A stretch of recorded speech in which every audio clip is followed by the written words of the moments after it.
네, 이번 유엔 총회 소식 깊이 살펴보도록 하겠습니다. 전문가 두 분과 함께하겠습니다. 김동엽 북한대학원 대학교 교수, 허준영 서강대학교 경제학부 교수 두 분과 함께하겠습니다. 두 분 어서 오십시오. 예, 반갑습니다. 예, 먼저 외교적인 이야기부터 해봐야 되겠어요. 이번에 3박 5일 동안의 뉴욕 방미, 사실상 다자 외교 무대의 데뷔전이다 이렇게 봐야 되는 겁니까? 뭐 데뷔전이라는 의미가 있을지 모르겠습니다. 네네. 사실은 뭐 지난 G7도 있었고요. 아하. 물론 뭐 짧은 기간에 G7을 준비하는 기간에 다자 외교라고 할 수 있는 부분이 예. 뭐 좀 부족하지 않겠냐라고 볼 수 있겠지만 뭐 굳이 우리 대통령의 유엔 연설 자체를 다자 외교의 데뷔다, 뭐 다자 외교 무게에 가신 건 맞지만 뭐 데뷔라고까지 네네네. 의미를 좀 부여하는 것은 뭐 오히려 의미를 더 네네. 희석시키는 거 아닌가 싶습니다. 이때까지 다자적인 측면에서 유무형적으로 해오신 것들이 대단히 많기 때문에 네네네. 예, 그렇습니다. 알겠습니다. 이런 측면에서 봤을 때는 다자 외교라는 측면에 강조하기보다는 이 내용에 전반적으로 더 관심을 갖는 게 좋을 것 같은데요. 내용을 보기에 앞서서 하나만 더. 이번에 뉴욕이라고 하면 역시 경제 수도 같은 그런 이미지가 있잖아요. 경제 측면에서 여러 가지 일정들도 있는 것 같아요. 첫 번째로 블랙록의 CEO를 만나기도 했고요. 이런 행보는 어떻게 보셨습니까? 그러니까 이번 정부가 하겠다는 핵심 정책 중에 하나가 AI인데 그래서 네. 블랙록 회장이자 지금 세계경제포럼 의장인 레리 핑크를 만나서 아무래도 AI 관련, 왜냐하면 이제 레리 핑크가 최근 들어서 마이크로소프트나 아니면 엔비디아 등과 이런 관련된 일들을 하고 있거든요. 그래서 예. 이런 것들에 대한 MOU, 양해각서를 맺은 것으로 시작했고요. 그 다음에 25일 날은 이제 뉴욕에서 투자자들 만나서 한국 투자 설명회, 그래서 예. 한국이 정책적으로 어떤 점으로 나아지고 있고 한국 경제가 어떤 방향으로 나아갈 거다라고 하면서 투자 유치하는 일을 또 하실 것 같고요. 마지막으로는 저는 요게 조금 눈에 띄었는데요. 정상회담을 하는데 이제 양자 정상회담을 프랑스, 이탈리아, 우즈베키스탄, 예. 체코, 폴란드랑 하는데 폴란드 같은 경우는 최근에 우리나라 방사능 굉장히 그렇죠, 많이 방사능 있죠. 사가고 있는 나라이고 사실 제가 최근 들어서 우리나라 수출 구조를 보니까 미국의 관세 영향 이런 것들로 인해서 우리나라 수출 좀 다변화해야 된다고 얘기 많이 하잖아요.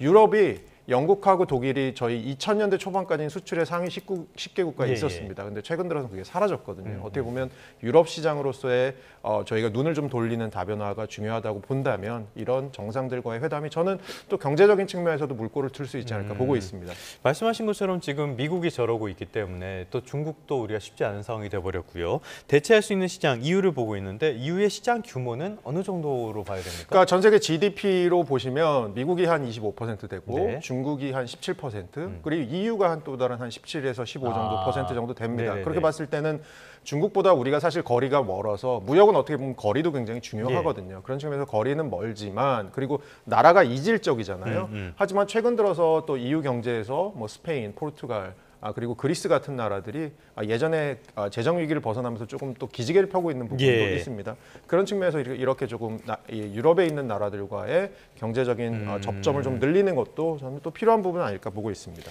알겠습니다. 이번 이 대통령의 일정을 봐도 경제적인 어떤 다변화 이런 기조를 읽을 수 있을 것 같은데요. 이번에는 새벽에 있었던 기조연설에 조금 더 집중해 보도록 하겠습니다. 기조연설 이 부분에서 엔드 이니셔티브 이거를 강조를 했거든요. 일단은 엔드 이니셔티브 어떻게 들으셨습니까? 뭐 재미있는 표현 같습니다. 네네네. 뭐 어떤 정책을 만드는 데 있어서 장명을 하는 게 대단히 중요하고요. 재미있는 단어를 쓰는 게 좋습니다. 입에 탁탁 붙어야 되니까요. 예, 일단. 또 어쨌든 뭐 지난번에 피스메이커, 뭐 페이스메이커도 이야기를 하셨는데요. 뭐 그냥 이 내용은 뭐 둘째 놓고 예. 이런 것들을 발표했다. 그도 유엔에서 했다는 것은 가장 중요한 것은 우리의 강력한 의지라고 하죠. 예. 한반도 평화라든가 또 엔드라고 이야기한 부분은 뭐 물론 END라고 해서 이제 각각의 단어가 있습니다. 교류, 그 다음에 뭐 정상화, 비핵화라는 뭐 순서일 수도 있습니다만 이 내용을 예. 담고 있지만 아마 한반도에서의 전쟁의 종식이라는 개념을 가장 유엔에서 가서 이야기하고 싶었던 것 같습니다. 예, 그리고 예. 지난번하고 조금 결이 다른 게 미국한테 가서는 피스메이커, 페이스메이커, 우리가 페이스메이커 하겠다라고 했지만 이 말은 명확하게 놓고 보면 한반도 전쟁을 종식하고 평화를 만드는 데 있어서의 어떤 그 주체로서 주도권으로서의 역할을 우리 대한민국 스스로 하겠다는 모습을 강력하게 보인 것이 아닌가라고 생각을 하는데요. 조금 뭐 내용적인 측면에서 보면 저는 분명히 현실과 이상의 약간의 괴리는 분명히 있다고 저는 생각합니다. 조금 그러니까 영어 단어 때문에 그런지는 모르겠지만 교류, 그다음에 정상화, 비핵화라는 이 단어를 놓고 보면 이것이 만약 마치 한반도의 평화나 이런 것들을 만드는 순서일 수도 있고요. 이렇게 오해할 수도 있는데 예, 예. 저는 그런 의도로 이것을 모두 담기는 좀 부족하지 않는가. 조금 이 현실과는 좀 차이가 있고요. 특히 교류가 예. 한반도의 평화를 만드는데 전쟁을 종식을 하는데 과연 출발점 입구가 될 수 있을까라는 이제 한번 고민을 좀 해봤으면 하고요. 예. 그다음에 비핵화에 관련된 부분도 있고요. 어떻게 보면 우리 사회 이번 연설문에서 가장 중요한 게 우리 민주 한국에서의 그러니까 한국 내부의 정상화라는 측면이 있었는데 어쩌면 두 번째 있는 정상화라는 단어가 남북 관계도 먼저 있어야 되는 게 아닌가라고 예. 생각을 합니다. 물론 여기서 말하는 정상화는 관계 정상화, 북미 관계라든가 뭐 북일 관계라든가 이런 국제적인 관계 정상화도 의미를 포함하고 있지만 어떻게 본다면 교류를 시작하기 위한 전 단계로서의 필요한 우리의 노력들 이런 것들이 좀 담아놓은 물론 예, 그런 예, 예. 현실과 어떤 괴리는 앞으로 이걸 극복해 나가야 될 것이라고 보면서도 이런 어떤 이니셔티브 단어를 통해서 우리의 강력한 의지 또 미래의 비전을 보여줬다는 것 예. 이런 측면에서는 또 긍정적인 측면도 있다고 생각을 합니다. 뭐 전쟁의 종식 굉장히 중요하죠. 그렇기 위해서라도 단어, 장명 이런 것들도 가치를 갖는다고 볼 수가 있겠는데 전반적으로 봤을 때는 조금 어려울 수도 있다 말씀을 해주셨어요. 먼저 교류에 대해서 말씀을 해주셨는데 교류가 시작되는 게 어려울 수도 있다. 이런 측면은 어떤 측면에서 그렇게 보시는 겁니까? 일단 북한과 지금과 현재의 관계죠. 예, 그 예. 이미 뭐 며칠 전에 김정은 위원장의 최고인민회에서의 발언도 있었고 예. 그 이전에 계속 지속적으로 북한의 두 개 국가론을 이야기하면서 이번엔 더 명확하게 앞으로 남북 관계 진짜 남쪽하고는 절대 어떤 상황이 있어도 뭐 하지 네. 않겠다라고 마주 앉지 않겠다 이렇게 않겠다라고 했죠. 얘기했죠. 이게 단순히 마주 앉지 않겠다는 것이 아니라 각종 어떤 외국에 그 나가 있는 북한 공간들에 대한 것들만 보더라도 남쪽과의 어떤 직간접적인 모든 교류들, 네. 그다음에 시민사회 단체라든가 이런 것까지, 그다음에 국제사회의 어떤 그를 통한 지원까지도 남쪽과 관련되는 것들은 일체 거부하고 있는 상황이거든요. 그러니까 이런 상황을 명확하게 안다고 한다면 교류를 돌파의 어떤 시작점을 놓겠다고 한다는 것은 일단 그 교류를 하기 위한 뭔가 좀 존재해야 되는 거거든요. 신뢰 회복이라는 측면이 필요하고 또 우리가 이렇게 닫혀 있는 뭔가를 열기 위한 노력들이 필요한데 그러한 것들이 노력이 분명히 있을 거라고 생각을 합니다.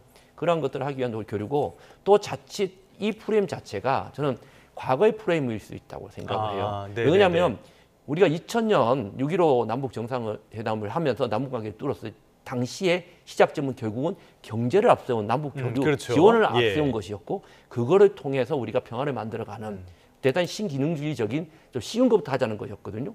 이 그림을 놓고 보면 비핵화가 어려우니까 비핵화를 제일 뒤에 놓고 그 시작점을 결국은 경제라는 것을 갖고 앞에 했거든요. 물론 공동 번영이라는 측면, 지금 현재 대통령께서 말씀하는 한반도 동북아의 공동 번영이라는 측면에서는 물론 의미가 있지만 그것을 가기 위한 신뢰 회복이라든가 지금 우리가 남북 간이 갖고 있었던 상처라든가 이런 걸 치유하기 위한 노력들을 좀 담는 새로운 어떤 좀 더 구체적인 전략들이 좀 필요하지 않을까라고 생각이 됩니다. 경제 측면으로 우리가 지금까지 강조를 했던 게 대표적으로 생각나는 게 개성공단이나 금강산 광능공항이나 이런 것들이 있었는데 결과적으로 봤을 때는 다 그렇게 성공적이지 못했다라고 봐야 되잖아요. 그러니까 그랬기 때문에 사실은 한 단계 더 나가서 우리가 얼마 전에 있었던 9.19 군사 합의죠. 그러니까 과거에 있었던 게 잘못됐다는 게 아니라 그 노력을 했지만 한계가 있었고 그러한 것들이 한계가 있었던 가장 큰 이유는 결국은 군사적인 문제를 해결하지 못했겠다는 우리가 반성이 있었기 때문에 우리가 바로 2018년에 평양에서 9.19 군사, 그러니까 군사 문제를 앞장세워야 된다. 그래야 군사 문제를 통해서 이 문제가 해결돼야 되면 남북 관계가 해결된다는 반성이 있었기 때문에 9.19가 있었거든요. 그런데 어떻게 놓고 보면 이제 9.19 복원이 안 되는 상황에서 다시 경제로 돌아갔다? 이런 것들은 좀 한번 우리가 생각해 봐야 되지 않을까. 조금 더 포괄적이고 좀 그러니까 과거의 발상이나 과거의 해결로 보일 수 있는 부분이 있습니다. 이거는 그렇다는 게 아니라 그런 측면을 좀 염두에 두고 조금 실천 가능하고 국제사회에 나가서 우리가 던질 수 있는 메시지와 실제 우리가 돌아와서 실제 실행할 수 있는 그러니까 말과 실천이 일치될 수 있는 것들을 이제 돌아오시면 하시지 않을까라고 생각이 네. 됩니다. 알겠습니다. 북한 입장에서도 여러 가지 오랫동안 이 경제 제재를 받고 있다 보니까 돌파구를 찾긴 찾아야 될 것 같은데요. 최근에 북한 경제는 학계에서는 좀 어떻게 평가하고 있습니까? 그러니까 북한 경제 우선 규모부터 보면요. 예. 서울의 영등포구 있잖아요. 네. 그 정도 사이즈라고 아, 생각하시면 그래요? 됩니다. 네, 그래서 영토는 반반인데. 네네네. GDP로 따지면 전체 GDP, 명목 GDP는 2023년 기준으로 우리나라의 한 1.7% 정도 되고요. 아, 예. 그다음에 1인당으로 나누면 아무래도 이제 우리나라보다 인구가 좀 적으니까 우리나라의 한 3.4% 정도 됩니다. 그러니까 그 사이즈가 제가 아까 말씀드린 영등포구 예. 정도의 사이즈라는 거고요. 선진국과 최빈국의 비교네요. 네, 이거는. 예. 그 정도 될 것 같고 그 다음에 대외 무역 구조 같은 것들을 보면 우리나라는 사실 GDP에서 수출과 수입이 차지하는 비중을 합치면 대충 한 70에서 80% 정도 됩니다. 굉장히 예. 개방도가 높은 나라고요. 북한 같은 경우는 사실 한 전체 GDP의 10% 정도 되는 것 같습니다. 수출 수입 합해봤자. 네. 그러면 이제 어떻게 보면 무역 구조가 굉장히 약한 나라다라고 생각할 수 있고 그 중에서도 사실 대부분의 무역을 한 98%를 중국과 하고 있습니다. 이것도 사실은 코로나 2020년 이후에 좀 중국과의 무역이 줄고 있는 와중에서도 여전히 98%를 중국과 하고 있다 정도로 생각을 하시면 될 것 같습니다. 자, 이 부분에 있어서는 북한을 보시는 학자분, 경제를 보시는 학자분 의견이 좀 다를 수도 있을 것 같은데 일단은 경제적인 측면에서 지금 북한이 중국의 의존도가 워낙 높다 보니까 러시아를 통해서 돌파구를 찾으려고 하는 것 같단 말이죠. 이런 것들로 어떤 그 북한 경제 돌파구를 할 수 있는 그 계기가 될 수 있을까요? 한계가 있지 않을까요? 그러니까 러시아에 단기적으로 의존하는 것은 제가 아까 이제 코로나 이후 말씀을 좀 드렸는데요. 예. 코로나 이후에 북한도 굉장히 어려운 부분이 경제적으로 더군다나 폐쇄성이 높다 보니까 예. 어려운 부분이 되게 많았던 것 같고요. 단기적으로 지금 러시아는 2022년부터 러시아 전쟁, 우크라이나와 전쟁을 하고 있습니다. 그래서 노동력을 러시아에 파견하고 또 무기 수출을 하면서 한편으로는 러시아의 군사 기술 같은 걸 지금 받고 있는 것으로 지금 보이는데요. 서로 좀 윈윈할 수 있는 부분이 있기 때문에 북한이 약간 최근 들어서 러시아와의 접점을 늘리고 있는 예. 상황이 아닌가 저는 보고 있고요. 그럼에도 불구하고 두 가지인 것 같습니다. 가장 중요하게는 북한이 과연 이렇게 러시아를 통해서 혹은 중국을 통해서 원하는 것이 경제 발전이냐? 예, 저는 예. 그것보다는 어떻게 보면 교수님께서 더 잘 아시겠지만 체제 유지가 북한에게는 더 중요한 것이 아니냐. 경제보다는 그게 더 중요할 수 있다. 이게 왜냐하면 예, 예. 경제를 괜히 서방 국가에다가 열었다가 북한이 얻을 수 있는 것도 있지만 사실은 잃을 수 있는 게 더 많지 않을까라는 생각들을 할 수 있을 것 같고요. 심지어 뭐 김정은이 스위스에서 공부한 사람임에도 불구하고 지금 서방과의 거의 접점은 거의 없는 상태입니다. 북한이 지금 서방과 하고 있는 무역 구조 같은 거는 거의 없는 상황에서 10위권 안에 수출 수입하는 나라들을 보면 네덜란드 정도만 지금 서방 예. 국가에 잡히고 있거든요. 네네. 그렇게 봤을 때는 북한이 원하는 건 결국 이제 체제 유지가 아닐까라고 보고 있습니다. 네덜란드가 또 조금 독특하게 와닿기는 하네요. 그런데 지금 최근에 말씀하신 여러 가지를 보면은 북한도 어찌됐건 경제적인 돌파구가 필요할 것이고요. 이런 상황인데 북한에서 나오는 걸 보면요. 별로 그렇게 급하지 않은 듯한 반응이 좀 보이는 것 같습니다. 최근에 미국과는 볼 수 있다. 그런데 비핵화라는 조건이 없어야 볼 수 있다. 이런 식으로 얘기를 하는 걸 보면은 분위기가 우리 생각이랑 조금 다른 것 같기도 한데 북한 생각은 뭘까요? 뭐 사실 이것을 어떻게 해석하느냐 문제가 좀 있는 것 예, 같습니다. 예. 일부에서는 이런 것들이 미국과의 대화, 또 트럼프와의 대화를 하기 위한 메시지다. 뭐 강력하게 대화를 하겠다는 의지다라고 이야기하시는 분들도 있겠지만 예. 그 문구만 놓고 해석을 하면 그렇지만 앞뒤 문구들 또 지금 한반도라든가 북한을 둘러싸고 있는 어떤 국제 환경의 변화를 놓고 보면 그렇게 쉽게 이루어질 수 있는 사항은 아니라고 생각합니다. 예. 그래서 북미 대화에 그렇게 급한 것이 아니라 현재 북한에서 가장 급한 것은 사실 이번 연말이겠죠. 연말에 있을 제9차 당대입니다. 지난 5년 동안 있었던 것들을 어떻게 잘 종결해서 새로운 또 5년을 이끌어 나갈 것인가를 만드는 것이 예, 9차 예. 당대인데요. 9차 당대의 모든 것이 이제 다 쏠려 있습니다. 그런 상황에서 9차 당대를 앞두고 김정은 위원장이 해를 돌고 뭔가 국제사회에 간다는 저는 그거는 우선순위에 맞지 않다고 저는 네네네. 생각을 하고요. 굳이 놓고 본다면 끝나고 내년에는 어떻게 될지 모르겠지만 내부 결속부터 해야 될 예, 시간인 그렇습니다. 겁니까? 예. 그런 측면에서 지금 앞서 말씀을 우리 교수님께서 하셨지만 상징적으로 봤던 것이 그런 겁니다. 뭐냐면 이번에 전승절 기념일 때 예. 북한하고 그쵸. 중국하고 러시아가 같이 막론에 섰거든요. 예. 사실 많은 분들이 러시아의 관계에 대해서도 자꾸 무슨 군사적인 협력, 물질적인 혜택 이런 것들을 생각하시는데 저는 가장 큰 것은 아까 체제라고 말씀하시는데 그걸 넘어서서 결국 그 진영의 대단히 중요한 행위자이자 리더로서의 역할로 딱 네네네. 올라서 버린 거죠. 네네네. 그죠? 그러니까 반미일 수도 있겠지만 결국 중국과 러시아, 그다음 인도까지 포함한 어깨를 나란히 예. 했거든요. 그런 속에서 러시아를 통해서 받는 것도 있지만 러시아를 통해서 받았다기보다는 북러 관계를 통해서 중국을 끄집어낼 수 있었죠. 중국이 좀 머뭇거리고 있었거든요, 사실요. 아, 네네네. 예, 그러면서 중국과 북중 관계를 끌어들이면서 결국은 10%의 북러 관계에서 예. 90%를 가지고 있었던 북중 관계를 정상화시키는 계기를 만들어 버린 거죠.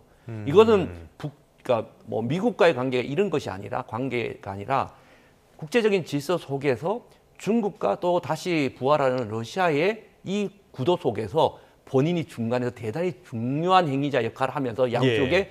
뭐랄까요, 그 마치 시계추 외교를 하고 있다고 할까요?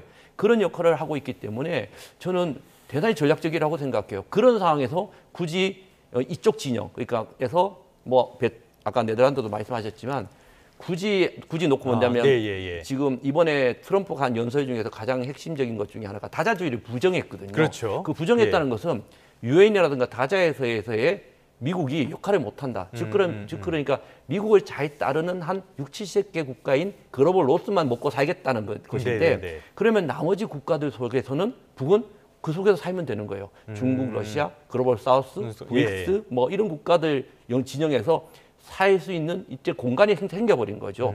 이런 측면에서 절대적으로 급한 일 없고 그 공간에서의 삶보다 더 힘든 왜 북미 관계, 뭐 북미의 대화 이런 것들을 나와서 시달릴 것인가? 물론 아주 작은 예. 여력은 하나 있습니다. 뭐 전쟁을 종식하고 트럼프의 무슨 뭐랄까요? 노벨상이라든가 이런 것들에 대한 여력은 좀 있습니다만은 그것을 계산하기로는 대단히 가능성은 떨어지지 않을까라고 생각을 합니다. 그래서 뭐 북은 그렇게 예. 급하지 않지 않을까라고 생각이 듭니다. 오히려 미국이 더 급할 수는 있겠네요. 우리에게는 굉장히 더 복잡한 상황이 돼가는 것 같지만은 어쨌건 북한만 봤을 때는 기회인 것 같기도 하고요. 지금 북한으로서는 외교 전략을 잘 짜고 있는 것 같기도 합니다. 자, 자꾸 트럼프 이야기가 나왔어요. 트럼프의 이야기도 좀 해보도록 하겠습니다. 지금 우리가 미국과의 관세 협상 후속 협의가 계속 난항을 겪고 있잖아요. 그런데 이번에 혹시 트럼프와 만나지 않을까, 정상회담을 하지 않을까 기대감이 좀 있었는데 이런 일정은 아직까지 전해지지 않고 있어요. 관세 협상 후속 협의 어떤 상황으로 보십니까? 지금 뭐 우선은 관세 협상이라고 하는 대부분의 국가 간의 협상이 그렇지만 밑에서 테이블에서 계속 움직이고 결국 나중에 정상들이 만날 때는 대부분의 세팅이 된 상태에서 만나는 거기 때문에 물론 트럼프라는 사람이 원하는 건 그렇게 바텀업을 하는 것보다는 이제 탑다운을 하는 사람이긴 합니다만 그렇죠. 그럼에도 불구하고 지금 제가 보기에는 뭐 우리나라 협상 실무자들이 미국의 협상 실무자들과 계속해서 물밑 접촉은 하고 있고 협상은 진행되는 것으로 저는 파악하고 있고요. 사실은 이제 정상이 만나는 게 그러면 어느 정도의 의미가 있을까라고 생각을 해보면 트럼프라는 사람의 특성상 만나서 자꾸 얼굴을 찍어주는 게 도움이 될 수도 있지만 제가 보기에는 트럼프의 그 즉흥성상 그렇죠. 청구서가 저희가 생각하지도 못하게 테이블 위로 또 올라올 수도 있거든요. 그런 측면에서는 어느 정도 의제가 잘 세팅이 된 상태에서 우리가 만나는 것이 좋지 않을까라는 생각을 해보면 뭐 이번 정상회담 이번에 유엔 총회에서 만나지 않는 것에 대해서 그렇게 큰 의미를 둘 필요가 있을까라는 생각이 들고 그리고 에이펙에서 우리가 이제 올 10월 11월에 있을 에이펙에서 결국은 또 뭐 시진핑 주석, 트럼프 대통령, 우리나라 정상 뭐 다 만날 기회들이 또 생기지 않을까라는 생각하고 있습니다. 알겠습니다. 그런데 뭐 말씀하신 것처럼 그 미국과의 정상회담이 되지 않는다고 해서 꼭 걱정할 필요는 없겠지만은 워낙 미국에서 비상식적인 요구들 이런 게 쏟아지고 있기 때문에 좀 걱정이 되는 것도 사실입니다. 그래서 트럼프에 대한 이야기도 좀 해보려고 하는데요. 조금 전에 다자주의의 부정이라는 말씀도 해주셨고 여러 가지 소식들이 쏟아졌는데 저는 깜짝 놀랐어요. 이 정도까지 일기 때보다 더 안 좋아진 이런 느낌이 드는데 전반적으로 어떻게 보셨습니까? 일단 재미있는 것은 우리 대통령의 그 연설문과 정말 비교된다, 대비된다는 거죠. 사실 대통령께서는 한반도의 그 평화라든가 또 그러니까 크게 놓고 보면 두 가지 단어죠. 우리는 미래에 대한 비전을 제시하고 또 다자주의를 이야기했다면 저쪽은 반대로 대단히 부정적인 어떤 암울한 이야기를 하고 두 번째 다자주의를 부정했다는 측면에서 상당히 상반되는 이야기를 했다고 봅니다. 사실 뭐 앞서 우리의 엔드 이니셔티브도 있었고 이런 것들이 있었지만 우리 하나의 대통령이 유엔이라는 무대에 가서 할 수 있는 것은 결국 그것이 현실과 이상의 괴리가 있다고 하더라도 결국은 미래의 비전과 국제사회의 어떤 여러 가지 그런 것들을 보여주는 것이 당연한 것이죠. 예, 그게 예. 뭐 어떤 당연한 것인데 그런 측면에서 트럼프는 그러지 못하고 있다라는 측면이 보이고요. 그것은 저는 한편으로 놓고 보면 트럼프 스스로 미국의 힘이 좀 뭐랄까요 빠지고 있다. 그다음에 미국이 전체적인 어떤 국제사회의 주도력을 잃고 있다는 모습을 스스로가 보여주고 있고 그러한 어떤 조급증에 예, 예. 대한 발언이라고 있고요. 그 조급증이 결국은 어떤 이런 강압적인 발언이라든가 협박과 같은 발언으로 나타나고 있다고 저는 생각합니다. 그러니까 뭐 그런데 이것을 대단히 트럼프가 갖고 있는 비정상적인 측면이 아니라 저는 트럼프는 지극히 정상이라고 생각을 해요. 비정상이 아니라 그러니까 예. 방식이 틀린 거죠. 아, 예, 네네네. 그러니까 어떤 식으로 이 방식을 해결해 나갈 것인가, 협상을 할 것인가에 대한 뭐 금융이라든가 경제적인 측면에서 협상가기 때문에 본인이 갖고 있는 협상 어떤 방식대로 해 나가고 있는 것이기 때문에 이게 단순히 트럼프가 비정상적이다, 좀 약간 더 옛날보다 이랬다는 예. 것보다 더 중요한 것이 뭐냐면 과거에 지금 6년, 7년 전에 트럼프가 첫 섰을 때 발언에 대해서 비슷했거든요. 그때 뭐 미국의 우선주의 이야기하면서 했을 때 많은 국가들이 그거에 대해서 대단히 좀 비웃었죠. 예. 그런데 지금은 오히려 비웃지 않죠.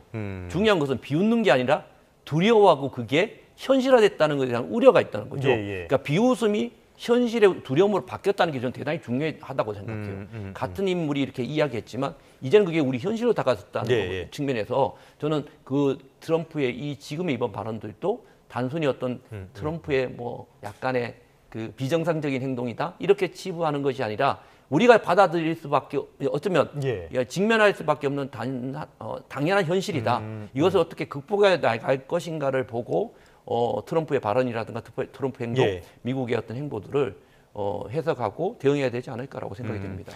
저는 비정상보다는 비상식에 조금 더 가깝지 않을까라는 생각이 드는데 과거에 보면은 로마 제국이나 중화나 제국을 만들 때는 경제력이나 군사력 같은 하드 파워도 중요하지만 소프트 파워도 굉장히 중요했잖아요. 이런 소프트 파워가 8개월 만에 무너져 내리는 것이 아닌가라는 생각도 들고요. 조금 전에 교수님께서 트럼프 대통령의 1기 때 연설 그리고 2기 때 연설을 비교를 해주셨는데 CNN에서도 이렇게 보도를 하더라고요. 1기 때는 비웃었는데 2기 때는 아부하더라 이런 보도도 있었는데 그만큼 그렇다면 미국의 소위 말하는 마가라든지 이런 것들이 성과를 내고 있다 이렇게 봐야 되는 겁니까? 어떻게 보면 강압적인 방식이긴 하지만 성과를 예. 내고 있다고 미국 입장에서는 볼 수 있을 것 같고요. 미국 입장에선. 그리고 뭐 사실 1기 때는 사실 저희 생각해 보면 미국이 대중관세 올린 게 트럼프 1기가 2017년 1월에 시작됐는데 대중관세 올리기 시작한 게 2018년 6월입니다. 그러니까 예. 한마디로 시차도 있었고 강도도 지금보다 훨씬 더 약한 상황이었고요. 근데 지금 생각해 보면 트럼프는 절치부심하고 마치 2020년 대선을 자기가 마치 도둑 맞은 것처럼 절치부심하고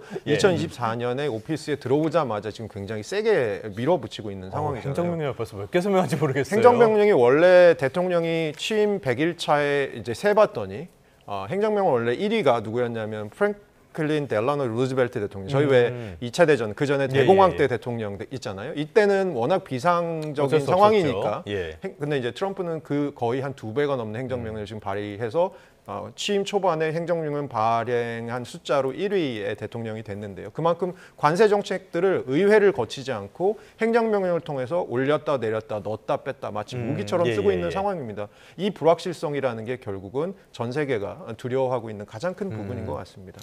알겠습니다. 이런 불확실성 계속 이어지고 있는데 전 세계가 두려워한다고 말씀을 해주셨어요. 그런데 트럼프 스타일이 워낙 이렇다 보니까 소위 말하는 에치슨 라인이 다시 만들어질 가능성이 있다. 이런 우려도 나오거든요. 일단 에치슨 라인이 뭡니까? 이것은 이제 한국전 이전이죠. 한국전 예. 이전에 미국의 어떤 아시아 방위 라인입니다. 이게 가장 우리한테 그러니까 많은 사람들이 이야기를 하게 되면 다만은 그 당시에 이제 한국전쟁 전후에 한국을 아시아 방위 라인에서 제외함으로 인해서 실제 예. 그리고 주한미국 그 당시에 있었던 미군들이 빠져나갔죠. 그러므로 해서 사실 한국 전쟁이 발발하게 됐다라고 이제 주장하시는 분들이 많습니다. 그래서 한국 전쟁의 어떤 근본적인 배경이 됐을 수 있다라고 이야기하는데요. 지금 나타나고 있는 것들은 지금 최근 이제 곧 발표될 미국의 국방 전략이죠. 국방 전략이 곧 발표될 것이고 국방 전략의 메인 그러니까 첫 번째 핵심이 국제사회나 미 대중국이 아니라 미 본토방위다라고 이제 알려져 있습니다. 예. 그러니까 미 본토방위라고 이야기하다 보니 미국이 결국은 방위 라인을 좀 축소할 것이 아닌가라는 이야기들이 나오고 있고 또 일부에서는 이런 것들이 미국 내부의 어떤 군사라든가 이런 전문가들의 반대, 군부의 반대에도 불구하고 실제 축소할 가능성에 대한 이야기들이 흘러나오고 있는데요. 예. 저는 이것이 현실이라기보다는 협상 전략이라고 봅니다.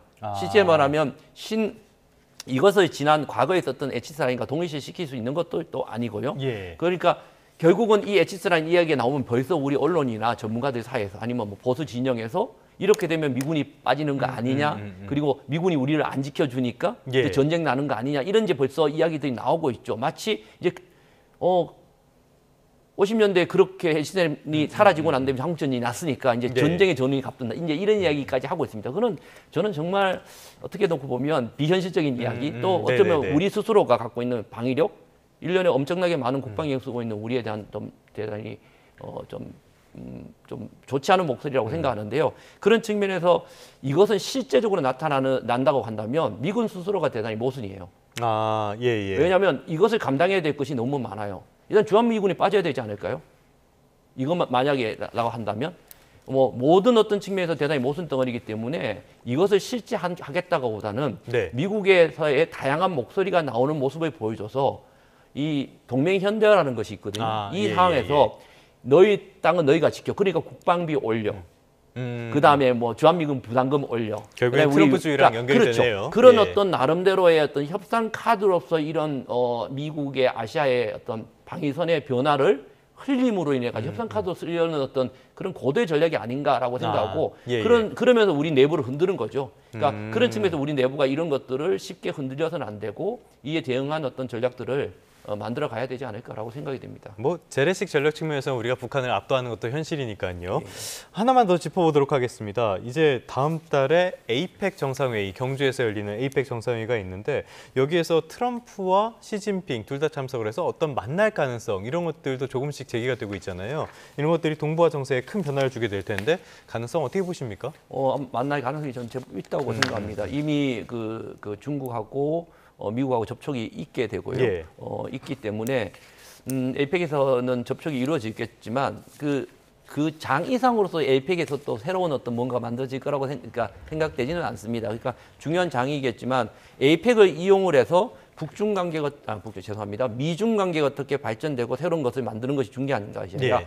그 만남의 장을 마련한 우리가 그것을 어떻게 활용할 것인가가 더 중요하다고 생각을 하죠. 지금부터 에이펙을 통해서 단순히 저는 이번에 대통령께서 가신 유엔에 가셔서 하는 예. 연설은 어떻게 보면 에이펙에 많이 참석하세요 라는 그런 정보적 측면도 저는 있다고 저는 생각을 하거든요. 그런 측면에서 에이펙을 미중 관계뿐만 아니라 우리 어떤 소위 다자 무대 외교의 중요한 어떤 장으로서 어떻게 활용할 것인가를 이야기하고 또 이번에 다자로 하셨지만 결국은 이재명 대통령께서 이야기하신 게 미중 관계에서 어떤 가교 역할을 하겠다라는 이제 생각을 많이 하고 계시거든요. 얼마 전에 외신과의 인터뷰를 했기 때문에 그 가교의 역할을 할 수 있는 중요한 지점이 아마 에이펙이지 않을까라고 생각을 합니다. 알겠습니다. 이번 에이펙을 통해서 동북아 정세의 긴장을 완화할 수 있는 어떤 계기가 만들어졌으면 좋겠습니다. 지금까지 김동엽 북한대학원 대학교 교수 그리고 허준영 서강대학교 경제학부 교수 두 분과 함께했습니다. 두 분 오늘 말씀 고맙습니다.